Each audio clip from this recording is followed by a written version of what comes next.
Tal lakshanani vachyante nana mata bhedat. What are the lakshana of bhakti? Lakshana means symptoms, external characteristics. So tal lakshanani vachyante nana mata bhedat. There are many symptoms. Mata bheda means there are many opinions. They need not be conflicting. They may be complementary to each other. Actually, they are complementary. They don't contradict each other. So he will list 3 people and then he will give his own opinion. The 3 people is, one is Parasharya. Who is Parasharya? Parasharya means Parashara Rishi's son, Vedavyasa. Then he says Garga, what Garga says, a Rishi called Garga. And third one he says Shandilya. What is Shandilya's opinion? Shandilya Bhakti Sutras are even now available. So he gives those 3 people's opinion. According to them, what is Bhakti? Now first Parasharya. Pujadishu anuragaha iti Parasharyaha. Pujadi. Is there any puja here?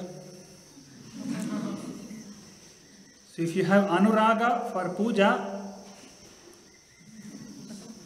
if you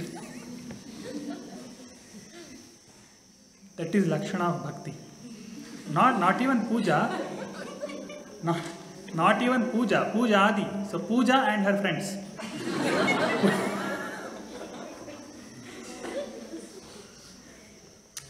That word puja is a very often used word.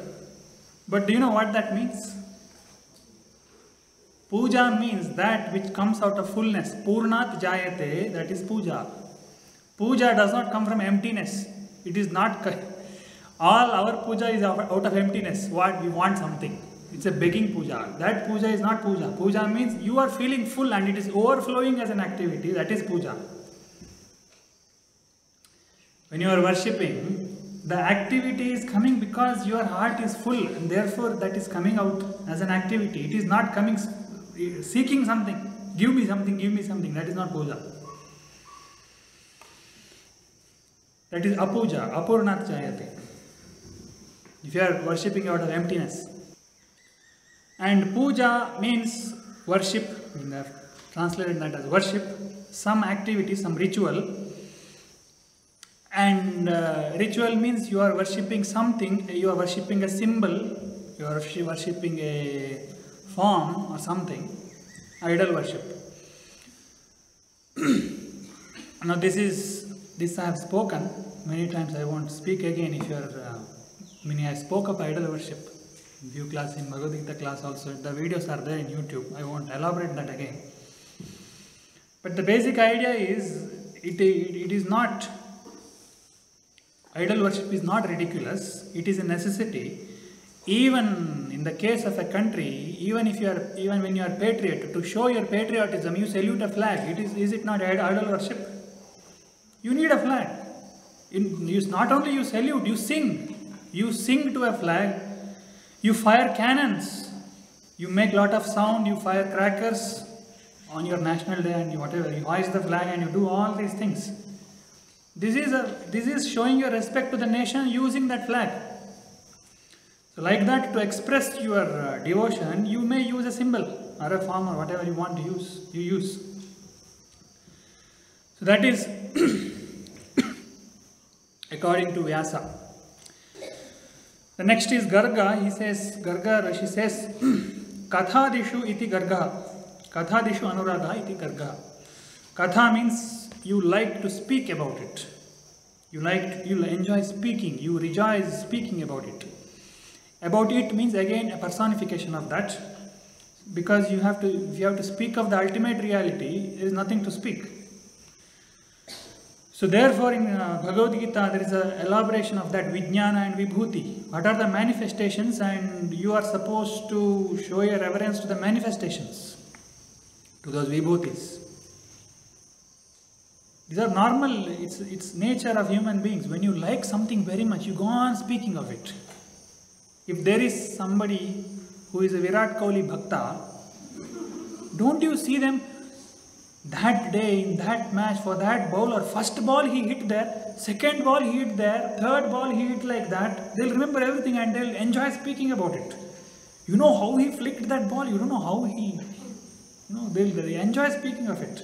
They'll enjoy watching it, and after that they'll enjoy speaking of it. Or if you have if you have kids in your house, even if nobody wants to listen to you, you will go on speaking about the glory of your kids. You know what he did yesterday? Who wants to know? I don't want to know.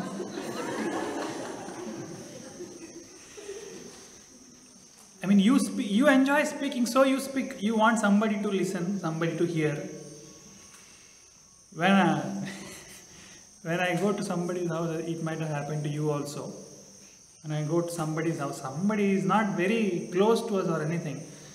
Somebody's house we have gone, and they'll say, they'll show their brother, sister, their kids or whatever. Last month only he got married. Okay, fine. You want to see the album? Bring the album. No, I don't want to see. Okay, album will come. And then I have to go through that process for half an hour. Oh no, this, you know what that is. No, he's that, he gave that gift. You know who that is? He that is. Torture. You enjoy looking at your album and talking of it endlessly, and you need a scapegoat for that. So if you do the same thing with respect to something higher, it will mean something. You enjoy speaking of your family, you do that, but as in Bhagavad Gita, Krishna explains that Katha Deshu iti Garga, that Garga's opinion of Katha, it is mentioned in Gita also. Machitta Madgata Pranaha Bodhayantah Parasparam Kathayantascha Mam Nityam Tushyanti cha Ramanti cha. People who are my devotees will enjoy speaking about me, talking about me, listening about me. They'll speak about me to each other. Meaning, when you consider somebody as your hero, an ideal, you will speak about them. You will try to resonate with them. So, instead of talking of all these smaller things, take something very higher and then speak of it. You will acquire some qualities from there. Therefore, people like going to all this Bhagavad Katha and all this. Even if they know the story, they will go and sit and listen. Even I enjoy going and sitting and listening to the stories of Rama or Krishna or whoever. It gives you a thrill. Although you know the entire story, same story, Krishna Sudama incident happens. When they explain, you feel thrilled. It will give you some kind of resonance. So that is another symptom, the symptom of devotion, that you enjoy Katha, listening to it or talking of it, whatever. The third one is important. From Shandilya, he says, Atmaratya virodhena iti Shandilya. Atmarati avirodhena. Meaning, it means, it is okay. Puja is a symptom of bhakti, okay. Katha is a symptom of bhakti, okay. Okay, all that is fine. But it should not contradict. Avirodhena. Avirodha means it should not contradict. It should not contradict what? It should not contradict Atmarati. The actual symptom of devotion is Atmarati, meaning you should have the ability to be in that state without any external means. The main symptom of progress in yoga is how long can you be happy on your own, without any object, without any people, without any food item, without anything around you. For how long can you be happy on your own? Atmarati means that. If you are alone in your house, there is nobody to speak to, and there is a power failure, the laptop battery is down, there is nothing to eat in the kitchen, can you be happy on your own? That is the actual symptom of bhakti, he says, Shandilya says. That is the actual symptom of progress in yoga. Otherwise, if you consider only puja and katha, you will go on doing puja, katha, and that may itself become a dependency for you. It may become a stagnation.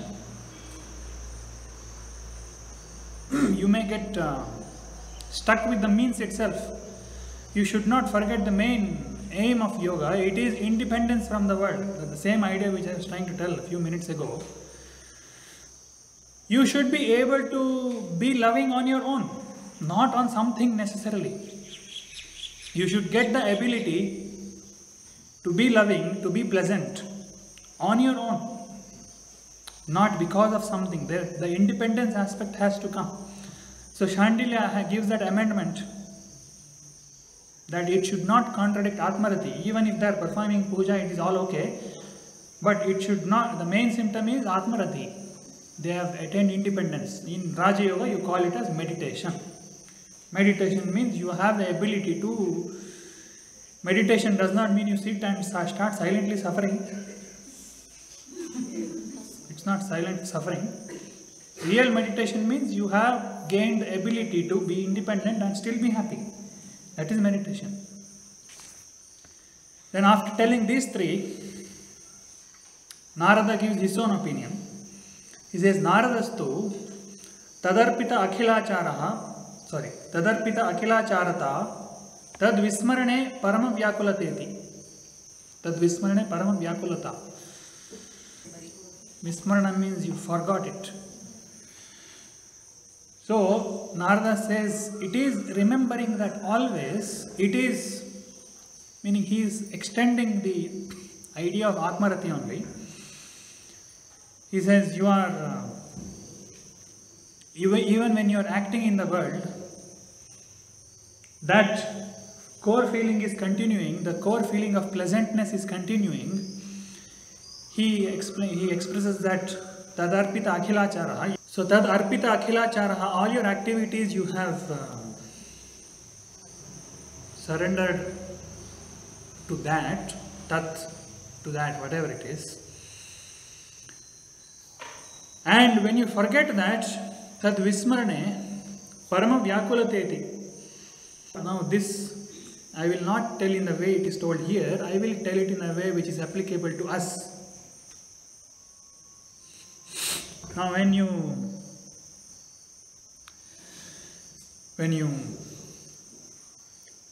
came to Prashanti and suppose you did your YIC, 1 month YIC here, in that 1 month YIC, some people will change. Not everybody. Some people will, the entire routine has changed, the place has changed, they are undergoing regular classes and all that, and they are listening to all the things that they didn't know till then. So something in their psychology starts changing and they will start feeling pleasant. When you stay here for a longer time, some amount of purging happens, all the things that you were carrying, all the junk that was being carried, it gets purged out to some extent, and you will start feeling some pleasantness in you. Has it come to your experience? Yes. Really? Okay. When you see something and when you lose it, you will feel terribly frustrated. Before you have seen it, you want to achieve it, there is frustration. But after you have seen it and you lose it, the frustration is more. It is 10, 20 times more than that. So that is what Narada means by Parama Vyakulata. When you have seen it, when you have done it for some time and lose it, Vismarana happens. And you develop Parama Vyakulata for that, extreme anguish, extreme desperation for that. That is another symptom that you are on the path. That is another symptom of devotion. He does not tell it in the way I am telling, but I am interpreting it differently and telling it in a way which is applicable to us. He tells it in a slightly higher context. Higher context in the sense all your activities are happening that way and you forget it for some small time and you feel terribly upset that you forgot it. Now these 4 opinions, first is Vyasa, then Garga, then Shandilya, then Narada's opinion, 4 opinions. You can see they are complementary in the sense Vyasa's opinion, Puja Dishu Anuraga is at the physical realm. He is talking the symptom at a physical realm. Daihika, Sharirika activity. Puja is a Sharirika activity. The second one from Garga is Kathadishu, it is a verbal activity, either listening or talking. And Narada and Shandilya is Manasika or even deeper. So Sharirika, Vachika and Manasika are even further. So all things are covered as symptoms and they are not contradictory, they are all complementary. Then he says, after describing these four, he says, Asti evam evam, etc. etc. Evam evam asti. There are many more, this is enough. There are many others also, but for now it is enough.